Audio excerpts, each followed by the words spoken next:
In this exercise video, I'm going to show you how to do a tabletop push-up.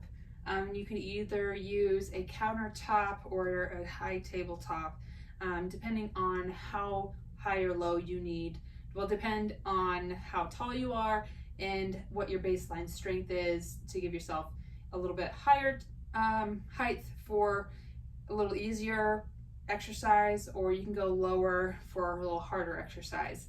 So what I recommend is, if you're using a countertop, using by where a sink is, you can have your hands wrapped around. It's very nice to keep your wrists in neutral. Otherwise, you can get yourself right at the edge of your counter.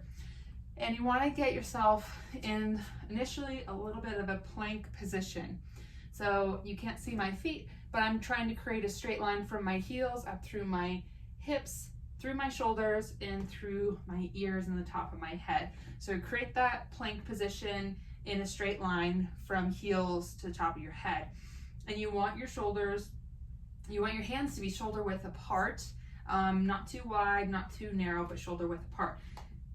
So in this position, once you have your flat spine position, you should already feel your core engage, but you may just need to do a little bit more core bracing.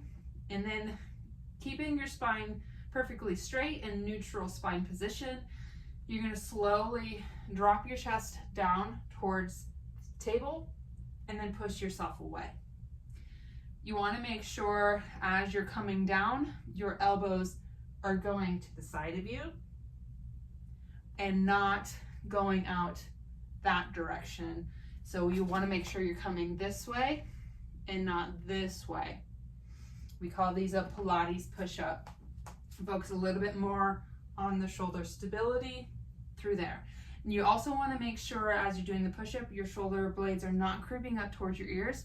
You want to keep them in neutral position without dropping down or pushing away or shrugging up towards your ears. So keep them neutral and locked in towards your rib cage as you go down and then coming back up. You want to make sure that your head is staying in neutral as well. So I don't want your head to drop down and I don't want your head to look up. You want to maintain that neutral position as you do the push-up. So again, if you need to make it easier, get yourself a higher surface so you're not having to go down as far. You can also do this on a wall if need be. To make this harder, find a lower surface and give yourself more of an incline that way. And then obviously you can progress down towards a knee push-up on the floor and then eventually a full push-up. But this is a good option for people who can't get on the floor, as well as people who just need to start with a little bit easier exercise before going into the full thing.